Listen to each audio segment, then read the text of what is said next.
It's Friday, 2:43, 33 seconds, 27th of January, and we're inside the mind of David Sparks. And before I go to bed, I'm just doing some thinking on this idea that I call pre-existing structure, PES.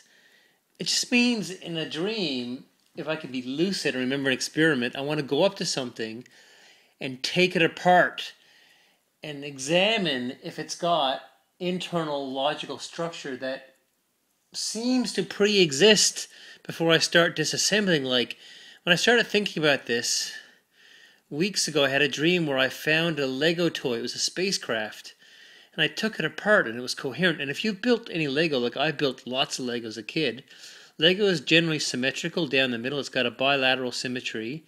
There's generally no gaps in the structures, and the colors are symmetrical between left and right. And I took apart this spaceship, and it had coherent Lego type structure, which got me thinking. And then the opposite of that is putting two things together and finally they fit. Like just a little while ago, I found like a brace bar, a guard for a motorcycle, and I fit it onto the frame of the bike, and the bolt holes lined up perfectly.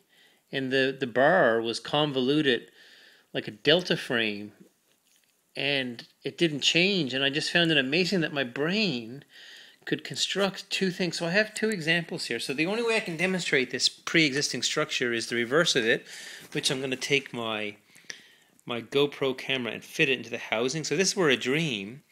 I'd like pick up this, and I'm really dumbing it down for you now, but this is me being conscious of it, so that in the dream that I do it, look at it, I take this here and I look, there's something coherent, there's a button there, and that might line up with the button in the housing, and then I'd drop it in, and I'd close and it fits perfectly, and I close the door. And I'd be really impressed that my dream constructed those two separate items that fits together perfectly. But then, like, if you take something apart, I don't have anything to demonstrate pre-existing structure to take it apart. So with the iPhone, if this was a proper iPhone box, then inside, okay, yes, I have loads of shit. But if this were the iPhone case, we'd have the cradle and the sub kind of liner, and it would all fit together. So it's like in a dream. Here's the idea. Before I open that box, is there going to be inside what's meant to be inside? And is it all coherent, logical, and fitting? I find that fucking amazing.